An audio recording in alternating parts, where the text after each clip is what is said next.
Neskatoties uz dabas stihiju lielo vēju, mēs atrodamies Dzintara dziesmu noslēguma koncertā. Lai arī vējš pūš, skatuve stāv uz vietas un arī visi mūziķi ir ieradušies. Un tieši tāpēc došos noskaidrot, kā tad viņiem ceļā gājis un kā viņi gatavojas koncertam. Rakstīts Aigariņš, Dzintars Čīča, Brīvdiena, Rikardions, 6. jūdz Galaktika. Skatīsimies, kas tur iekšā. Tuk, tuk. Čau, vīri, čau. Kur te jūs te vieni paši? Skatījos, kad ir vismaz kaut kādas 4 grupas, ja jūs tikai 2 tā?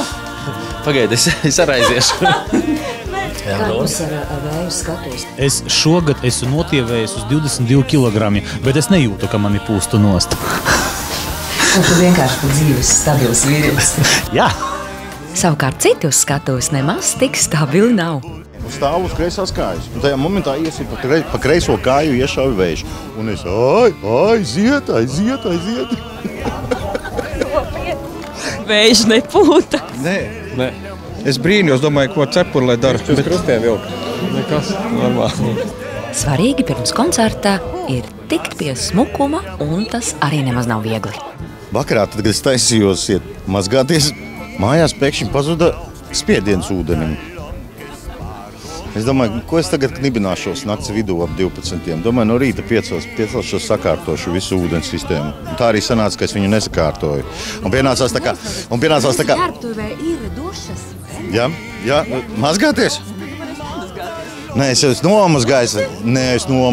Es ielecu dīķī, noskalojos, jā, un tad tā bārda bija tā kā drusciņa uzaugusi, un tad es tā kā, tomēr no akas iesmēlu spainītī ūdeni, uzkarsēju, un tā kā vecos laikos, skaisti, tā, savidu kārtībā. Tev nav bail, ka vējā aizpūtīs? Nē, jo viņai ir pretvējš. Lūk, ir šis fēns, jā, tieši pret vēju. Kā man patīk, ka viņa tā dara. Jā. Ja divām dāmām uz pasākumu ir vienādas kleitas, tā ir katastrofa, bet kungiem stils. Mums abiem ir vienādi tauriņi, kā tu redzi. Un es saku, esmu ļoti lepns, jo... Jūs sazvanījāties saskaņu? Nē. Tu laikam neskaties raidījumus Dzintara dziesmas vēl, jo vienā no raidījumiem Mārtiņš ieradās ar dāvanu. Un es dabūju šādu pašu kā viņam. Vēl svarīgu skatuves ir neko nesajaukta. Amigo ģimenīte arī pat no skatuves nonākuši. Kā bija tekstu nesajaucāt?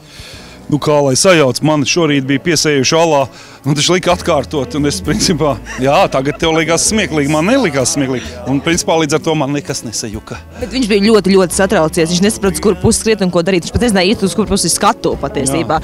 Viss ir kārtībā, vārds jau zini skaidrs? Protams, viss ir kārtībā, protams, pirms skatos vēl atkārtošu vārds. Jā, viss tik tiešām bija vislabākajā kārtībā, un Dzintars kļuva par Amigo Dzintara dziesmu 3. sezonas uzvarētāju.